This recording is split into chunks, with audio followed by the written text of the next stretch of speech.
Block capacity management and capacity allocation for individual projects begins with batching. Batching has several stages, and I will briefly explain the procession of steps. The graphic on the screen follows along with the steps I will highlight.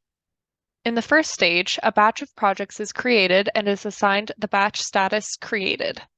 Next, when the batch fee is paid, the batch moves into paid status.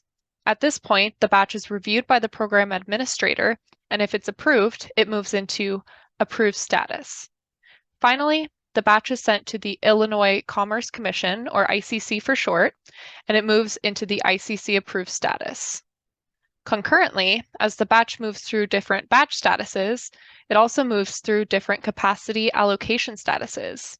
If you're following along with the graphic on the screen, I'm now referring to the second track of steps for block capacity. Block capacity refers to the amount of capacity available within the program for each program subcategory.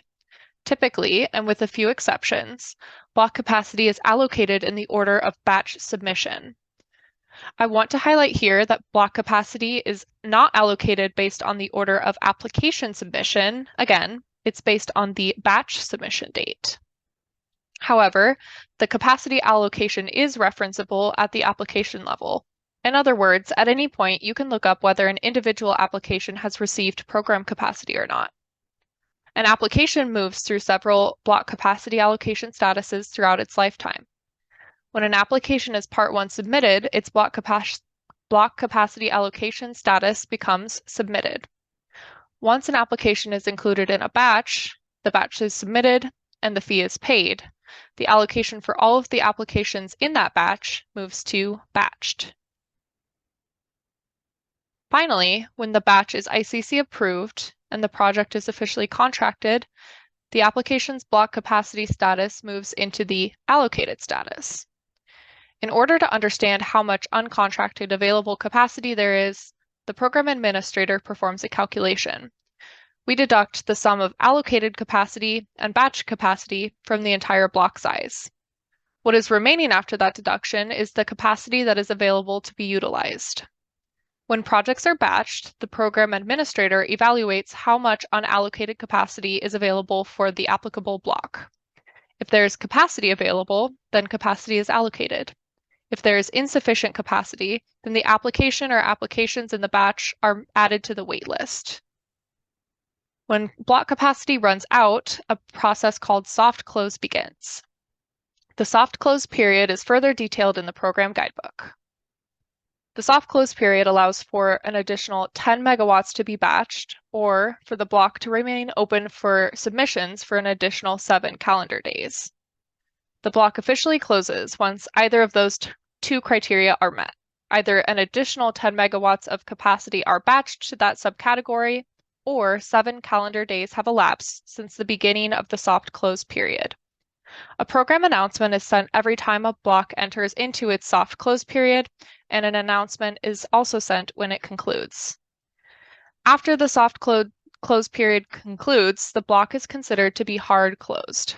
In other words, all applications that are batched to that subcategory after hard close go directly to the waitlist. I do want to highlight that not all blocks have a soft close period. Namely, the traditional community solar and community-driven community solar subcategories do not have a soft close period, as these subcategories have their own special selection process. Details on that selection process can be found in the program guidebook. Block sizes are predetermined by the IPA at the beginning of every program year. The final block sizes for a program year are a combination of the base block size, which is found in the long-term plan, in combination with any unutilized rollover capacity from the previous program year. At the beginning of each program year, capacity is allocated to projects on the waitlist from the previous program year. More details about this capacity rollover process can be found in the long-term plan.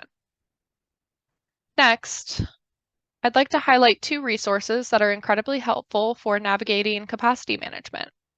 Both of these resources are located on the Block Capacity Dashboard page of the program website. At the top of that webpage, you can see the Block Capacity Dashboard, which is screenshotted on the left here for your reference. This chart summarizes the amount of capacity that has been allocated, batched, submitted, and the amount of capacity that is available currently for the program.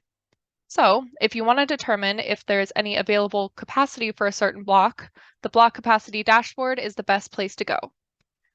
Further down on that webpage are the current program waitlists.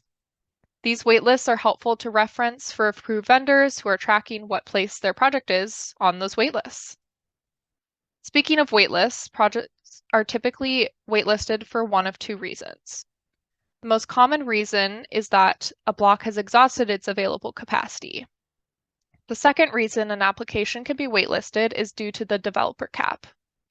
A developer cap is a cap that's applied to certain blocks that provides an approved vendor or a group of affiliated approved vendors from being allocated more than a certain percentage of a block's capacity.